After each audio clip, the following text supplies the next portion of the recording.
What's up, everybody? Welcome in to this episode of the Direct Snap. We're your hosts. I'm Eli. I'm Grady. All right. Before we get started, if you'd go ahead and hit that like and subscribe button, it'd really mean a lot to us. And we look forward to giving you great content.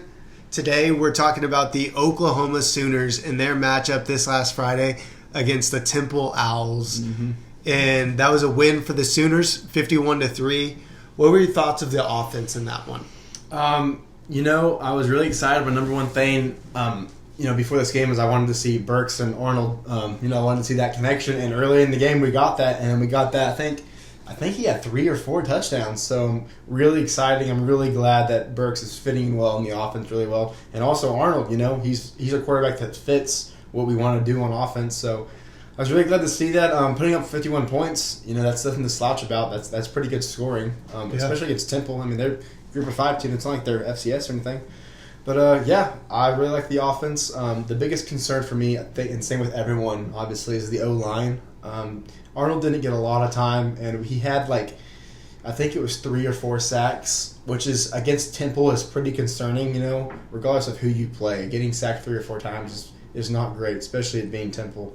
But, besides that, I think they can adjust. We have one of the best O-line coaches in the country, so I think if they can adjust and figure out what's going on, I think it'll be fine. I like Sexton, too. He played really well.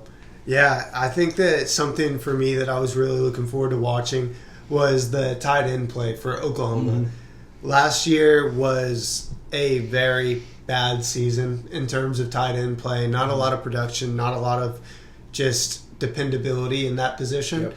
And they got a couple of transfer guys in, Jake Roberts and Bauer Sharp. Bauer Sharp got the start, was actually one of the captains for the game, and he played really solid. He had 5 catches for 47 yards and a touchdown. Really just seemed like a dependable option for Jackson Arnold to be able to throw it to, and was really happy watching that. And then with the rest of the offense, it was pretty vanilla stuff. Seth Littrell and all the coaches said, we were keeping it vanilla. And, I think that's in large part to get ready for Tennessee and not show too much here in 4 weeks, 3 weeks, whatever it is now. Especially Sawchuk, they really kept him hidden. He didn't do hardly anything. And I would assume he's our number. He's our one. I would assume so. Him or Javonte Barnes. Yeah. Also, Michael Hawkins, dude. He was pretty legit, and I can see him. Definitely a lot of people talking about him being the future after Arnold, and I can see it too after that. He came in and had a really big run. I think it might have gotten taken back. I don't know if it counted. There was one that got taken back. Yeah, but it was a really good run. He runs really well. It kind of reminds me of Murray. I don't want to put him in the same band of that. But you never know. It's similar. So the offense just felt different with him out there. Yeah, I'm excited to see him in the next couple of years. Once Arnold goes out. Yeah, Taylor Tatum at running back, that dude looked like the real deal. Yep. He had the most carries, or not the most carries, he had the most yards. He did. He had 5 carries for 69 yards and 1 touchdown. And, he looked like the real deal while he was out there. And I still think that Sawchuk and Barnes are the 1 and 2 backs until proven otherwise. But he looked legit, like he could play today if we needed him to. Mm-hmm. And I was happy with the running back room production because it's going to be a long season, and we need all of those guys to stay healthy. Yep. And you see Taylor Tatum had 5 carries for 70 yards. Sam Franklin had 4 carries for 45 yards. Javonte Barnes had 5 carries for 33 yards. Sawchuk had 6 carries for 15 yards. And Sam Franklin and Taylor Tatum probably had the best numbers of the game, but there still are 3 and 4 backs. Yeah. But just splitting those carries as much as you can, trying to keep everyone healthy in the long run, I was just really happy to see that throughout the game. Mm-hmm. And obviously we had an injury. Jarrell Farouk got hurt, but he's going to be out for I think 6 or 7 weeks, so about halfway through the season. But man, we have so many other people on receiver that I'm not crazy concerned. Especially now that we have Sharp, that we have an actual good tight end. That we haven't had that in a while. So I'm like, that's okay, really true. I'm really glad we had that. But also Brendan Thompson, Andrew Anthony, and of course Burks. I'm not crazy concerned. And we should have Nick Anderson back this next week also. Yeah. So I'm not concerned with the receivers with him being gone. Obviously, he's one of our better ones. Wish to have him back. So, but he'll be back once. Our schedule's back heavy. So he'll probably be back games. around the Missouri game or so. Yep.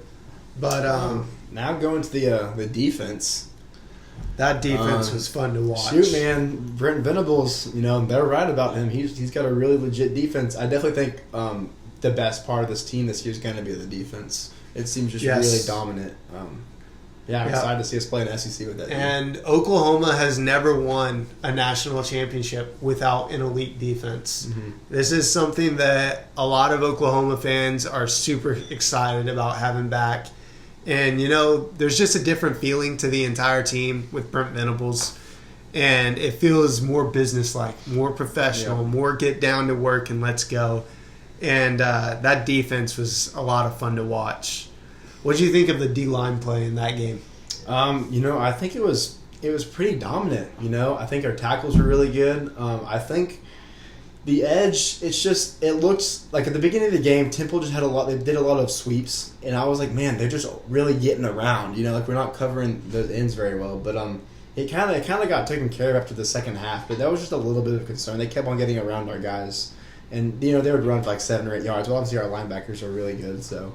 But that was just a little concern. But overall, I'm pretty happy the way all the defense have played. Yeah, and something that we don't get to talk about a whole lot. Last year, in the first 3 games, OU had a total of 4 sacks. Yep. This year, in our first game, we totaled 6 sacks. How do you feel about that? That's really, really promising. 6 sacks in a game against anyone is pretty good. Obviously it's Temple, but still, dude, 6 sacks. That means we just got a really aggressive D-line. They actually want to get after it. And we also have some talent. Dominic Williams just causing disruption, a bunch of stuff in the middle, causing people to, I guess get nervous, take over more O-linemen. So, it's great to watch all that. And I want to shoot out a shot to Grayson Halton.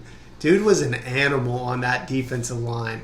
He had 1.5 sacks in the game, just played an outstanding game. And it was a lot of fun to watch for him. What did you think about the freshman Jaden Jackson? Him starting was, obviously a little concerning, but man, he played pretty well.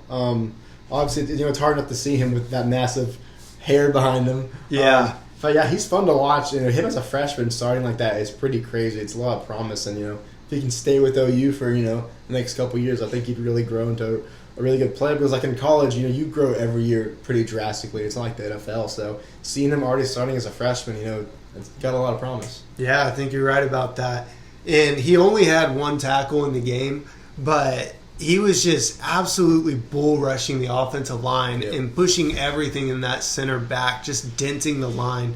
And it was just awesome to be able to see one of OU's defensive tackles do that, because OU hasn't had that in so long at this point. What did you think about the OU passing defense in this game? Man, pretty locked down, obviously. I mean, it's, having Temple scoring 3, obviously, it was pretty good because they couldn't get to the end zone. It's pretty legit. I think all the defense is just really, really, really strong. And I think, Billy Bowman back there and all the guys he has back there that he's kind of leading is great. I think Billy Bowman's a great leader. And I think him, leading the secondary and, giving them all of his advice is really great. And I wouldn't, ask for anyone else back there. Yeah. I mean, OU only gave up about 130 yards. I think it was 128 passing yards in this game. And then on top of that, my favorite play, Kendall Dolby was defending a pass and tipped it up twice. And then Connie Walker intercepted it behind him. Yeah, and he was mad about it because he was just mad because he thought it dropped. And it was just a lot of fun to watch all of OU's DBs swarming around, going in, getting interceptions, pass breakups, all of that stuff. It was just a lot of fun to watch.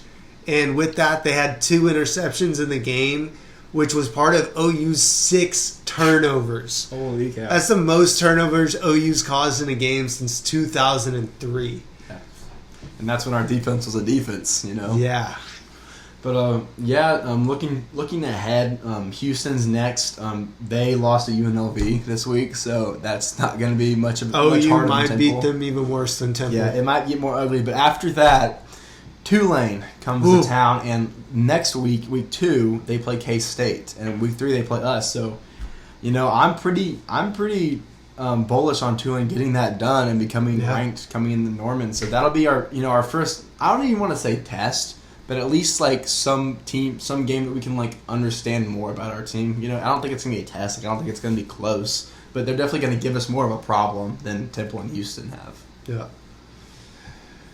All right, that has been our OU Week 1 breakdown. We hope you liked it. If you haven't already, please hit the like and subscribe button. It really means a lot to us. And have a good day. Boomer Sooner. Boomer.